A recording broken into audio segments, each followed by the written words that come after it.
Om Swastiastu. Assalamualaikum warahmatullahi wabarakatuh. Perkenalkan, saya Rai Ramadhani Adesa Putri dengan NIM 2209511090 dari Fakultas Kedokteran Hewan Universitas Udayana, kelas A. Hari ini izinkan saya menjelaskan mengenai salah satu tugas dari mata kuliah Manajemen Kesehatan Babi yang berjudul Penanganan Kelahiran Anak Babi. Penanganan anak babi yang baru lahir dan induknya tentu saja berbeda dengan babi ternak pada umumnya, dalam hal kebutuhan gizi maupun mental mereka. Keberlangsungan hidup anak babi menjadi hal yang krusial bagi peternak sebab berpengaruh dalam jumlah produksi.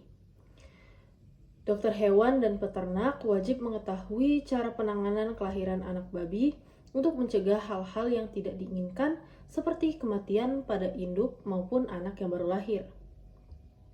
Penanganan meliputi persiapan kelahiran, seperti stadium dari persiapan hingga pelepasan, perawatan dan pengawasan pasca kelahiran bagi induk maupun anak, dan perawatan lanjutan untuk anak babi seperti kastrasi, pemotongan gigi, dan lain sebagainya. Yang pertama, persiapan induk melahirkan. Penting kita ketahui bahwa partus normal babi adalah 115 hari, sehingga dapat mempersiapkan kandang baru dan perlengkapan lainnya sebelum hari kelahiran anak babi. Kenali induk sows atau gilts. Sows adalah istilah untuk induk yang sudah pernah melahirkan, dan gilts adalah istilah untuk induk yang baru pertama kali melahirkan. Baiknya persiapkan kandang baru untuk gilts seminggu sebelum melahirkan dan sows sekitar 2-4 hari. Walaupun sudah menghitung hari, tetap perhatikan induk babi, terutama ambingnya yang menurun dan vulva yang membengkak, seperti pada gambar. Karena induk bisa saja melahirkan lebih cepat daripada partus normalnya. Persiapkan kandang yang diisi dengan alas ataupun jerami agar induk secara naluri dapat membuat sarang sendiri. Kemudian batasi makan induk sekitar 5 hari sebelum melahirkan untuk mencegah perkembangan ambing berlebihan, yang seperti ada pada gambar, dan mencegah komplikasi berlebihan. Sedangkan air harus selalu diberi. Kemudian senantiasa menjaga kebersihan kandang seperti diberi disinfeksi sebelum digunakan. Kemudian kita lanjut ke proses melahirkan. Yang pertama ada stadium persiapan. Selain ambing yang menurun dan vulva yang membengkak, ambing juga akan mengeras diikuti dengan warna yang kebiru-biruan. Air susu akan keluar kurang lebih 12 jam sebelum melahirkan. Hal ini umum ditemukan pada hewan mamalia seperti anjing dan juga kucing. Kemudian yang kedua ada stadium pembukaan, di mana induk akan lebih gelisah sehingga banyak kencing, menghentakkan kaki, memukul ekor, dan berbaring. Pada stadium ini, serviks sudah harus terbuka. Jika tidak, maka akan berbahaya dan mempersulit proses melahirkan. Rahim akan berkontraksi dan tampak mengkerut. Kemudian yang terakhir ada stadium pelepasan. Normalnya berlangsung selama 1-12 jam. Nah, jika lebih dari itu, maka ada kelainan dan wajib diperiksa. Pelepasan harus dilakukan dalam keadaan berbaring, dan apabila terjadi penundaan berarti ada gangguan hormonal, sehingga harus disuntik oksitosin atau jenis obat lain dengan aktivitas oksitosin. Nah, dapat dilihat dari gambar anak babi yang dilepaskan dapat keluar dari kepala dahulu maupun kaki dahulu.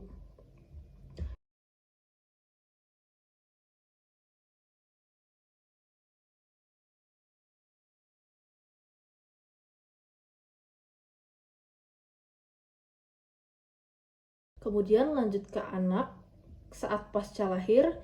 Nah, untuk anak yang baru lahir wajib dibersihkan rongga mulut, hidung, dan badan atau bisa dibiarkan mengering sendiri. Atau menggunakan puter, yaitu alat vakum, apabila cairan masuk ke rongga mulut. Kemudian potong tali pusar sepanjang 2,5 cm atau biarkan lepas dengan sendirinya. Nah, anak babi yang baru lahir ini harus segera menyusu kolostrum Nah, kolostrum itu merupakan susu dari induk yang baru melahirkan, di mana hanya bertahan 10 hingga 14 hari. Kolostrum ini kaya akan imunoglobulin, di mana pencernaan bayi yang baru lahir akan langsung mengabsorpsi molekul dalam jumlah besar dan lebih sempurna setelah 6 jam.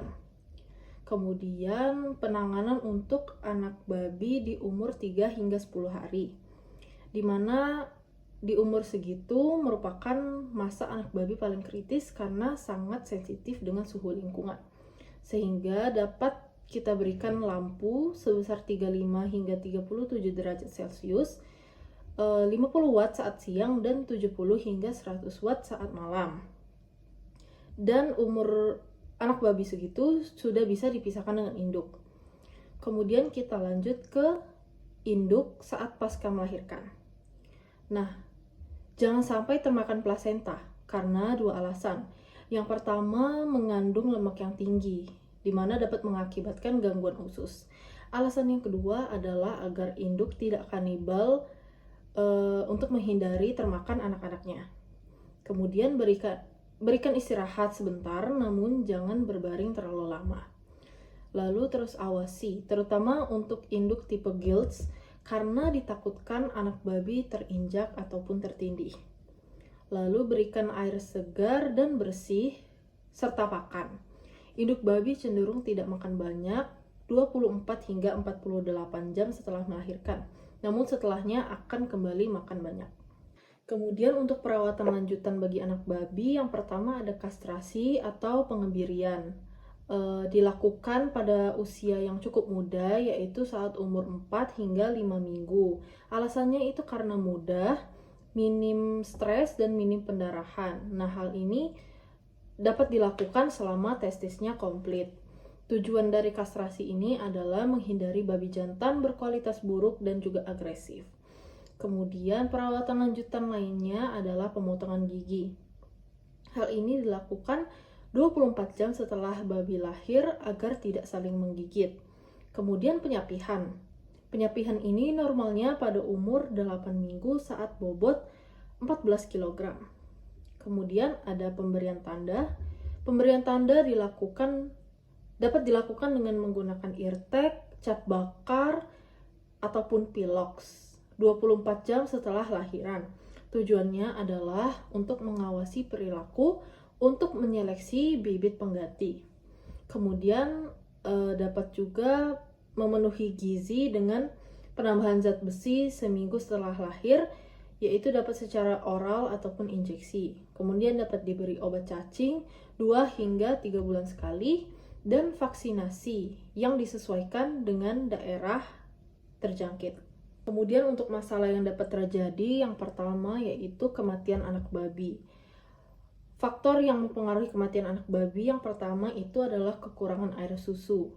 Karena kebutuhan air susu satu ekor anak babi merupakan setengah liter, dan dapat ada kemungkinan induk babi tidak memproduksi air susu.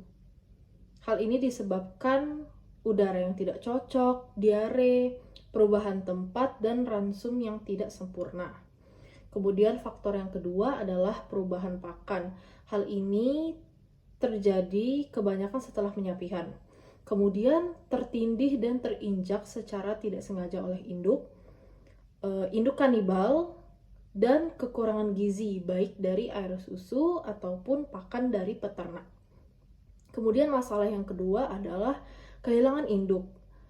Kehilangan induk ini dapat menjadi penyebab kematian anak babi, terutama yang baru lahir, karena tidak mampu memenuhi kebutuhan kolostrumnya. Hal ini dapat ditanggulangi dengan cara menitipkan ke induk lain. Caranya adalah diberi aroma dengan menggabungkan bersama anak-anak induk tersebut, ataupun diberi susu sapi atau formula, namun seringkali gagal karena tidak ada kolostrum. Baik, sekian merupakan penjelasan mengenai penanganan kelahiran anak babi mulai dari persiapan induk hingga perawatan setelah lahir. Saya berharap apa yang saya sampaikan dapat mengedukasi siapapun yang menonton video ini. Atas perhatiannya saya ucapkan terima kasih.